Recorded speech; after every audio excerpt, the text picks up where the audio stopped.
Welcome to Wyandotte, Michigan. My name's Dwayne Little, a Wyandotte native and a Liberty University student.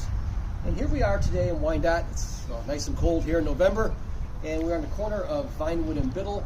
And this is the Wyandotte Historical Museum, and they have tours Thursday through Sunday from 1 to 4 p.m. So about this museum, it is a 1896 Victorian and style mansion. It was built before the MacNichol marriage. So we're going to take a good look at this mansion here. This is all from the era of the 19th century. And we know it's a Queen Anne by the tower. That is characteristic of the Queen Anne style mansion from the Victorian period. Another option that tells us that it's also a Queen Anne is the wraparound porch. We have a wraparound porch here. Its official name is the Ford MacNichol's Home. That's the name of our Wyandotte Historical Museum, the Ford MacNichol's Home. And in order to understand the history behind this property where the home and the museum resides, we have to go back a couple hundred years to the time of 1818 and Major John Biddle. So Major John Biddle bought furnishings, supplies, and he built a home here in Wyandotte in 1818. So he was given approximately 1,800 acres. He was in the Michigan Territory movement to make Michigan a state. He was rewarded all this land here, 1,800 acres, roughly about a third of the size of Wyandotte today. So Major Biddle builds his place here, names it Wyandotte, probably as a reference, perhaps paying homage to the Wyandotte American Indian Nation. So a little bit about Major John Biddle. He was born in Philadelphia, Pennsylvania. He went to school at Princeton University, so he's an Ivy Leaguer, and he is going to join the military in the War of 1812. So Biddle's going to serve under the great Winfield Scott, General Winfield Scott. You guys might remember he was in the Mexican-American War. He led the final drive into Mexico City, ensuring the United States victory in the Mexican-American War. And Biddle reaches the rank of Major. So Major John Biddle, a very prominent name in Wyandotte. In fact, the street right here, this busy street, Biddle Avenue, is named after Major John Biddle. So it's only Biddle Avenue in Wyandotte. To the north and to the south, it's called Jefferson Avenue. So Major John Biddle is going to be a success in the political world in Michigan. He served for many terms in the Michigan Congress. He was also the mayor of Detroit. And he made a couple more serious runs. He ran for governor. He ran as a Whig. He was part of the Whig Party. And he also made a bid to become a U.S. Senator. And that also failed. But he was always involved in politics, was Major Biddle. And he held the property here for roughly 30 years. So we're going to take a little walk around the mansion, give you some more things to look at. See, it's well taken care of. The porch is in great shape. And everything about this mansion brings back that 19th century feel that we have worked so hard to restore here in Wyandotte.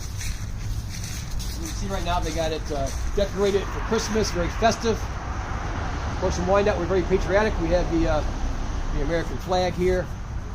And it's just a wonderful building, mansion we have here for our citizens to enjoy in Wyandotte.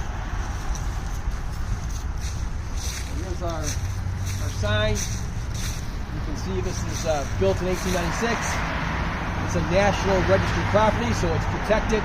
Historic preservation, very important here in Wyandotte, Michigan.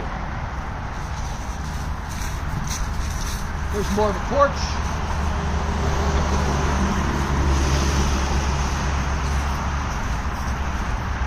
And it's clearly evident by the architecture, the style. This is a 19th century building, and it's been renovated, restored very capably here in Wyandotte.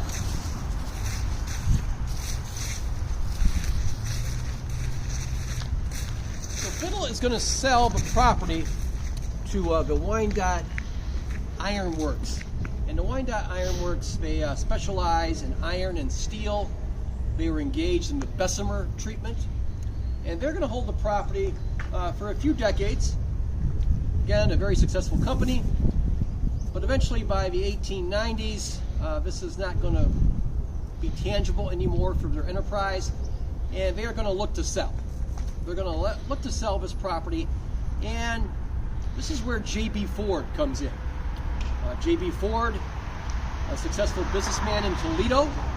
He specialized in stained glass. There's some stained glass windows inside the mansion.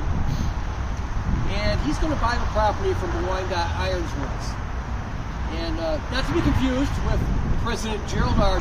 Ford from Michigan or the great Henry Ford. This is a different Ford family, the J.B. Ford family. And Ford is going to invest in chemicals as well.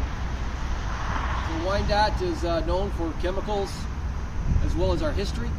J.B. Ford is going to do very well here. And he really relied heavily on salt. That's why he chose Wyandotte. Wyandotte's got numerous salt mines. I've actually been in some as a child. I went here to school in Wyandotte, and we had these salt mines.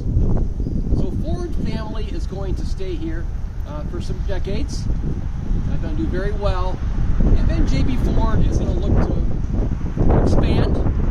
And one of his son's daughters, so his granddaughter, is going to marry the MacNichols. So this is why it's called the Ford MacNichol home. So J.B. Ford's done very well, and he builds this mansion. And this mansion has got 7 bedrooms. There are 6 fireplaces, which is really amazing. 5 are on the first floor. We have 1 on the second floor. And there's 3 bathrooms. There are 3 bathrooms inside. There's also a library and a parlor. So parlors were really big in the 19th, early 20th century before the advent of the automobile. This is where dating occurred. You had to court the girl in the parlor where everyone's looking at you. So there's parlor inside this home. And there's events that occurred. Marriages would be held in the parlor, as well as funerals. So if you're looking to get married, Wyandotte is a nice place to visit, and you can get married right here inside the Ford MacNichol house. They have marriages here quite frequently. It's a beautiful mansion, and it's a very romantic place to be married in. Now eventually the Ford and the MacNichols are going to retire. They're going to move down south, and they sell the property to the Drennan family. And George Drennan and his wife, they have 5 daughters. They have 5 daughters, and they're going to live in the home for roughly 50 years. Drennan was the attorney for the city of Wyandotte. He had an extensive law library inside the home, so he could conduct his business. His daughters could entertain. Prospective suitors could come here in the parlor, and this is just a great building, place for him to raise his family, a great home. And the Drennans are they're socialites, much like Henry Ford's family. They're going to be in the newspaper quite frequently, as most affluent families were at this time. And by the 1960s, they are going to leave and also retire south. In fact, one of his daughters lived to be nearly 100 years old in Georgia. She retired to Georgia. And there's a portrait of her inside the Ford MacNichol's home. Now, no one bought the property, so it's going to fall upon one Wyandotte woman who's going to buy the property. It was in danger of being destroyed. And Mrs. Latta, we all owe her a debt of gratitude. She buys the building, she renovates it, and she does this for 10 years. And then the city of Wyandotte steps in, they buy the property in 77, they renovate everything, they make it like a 19th century home, they bring in furniture, tables, whatever they need to ensure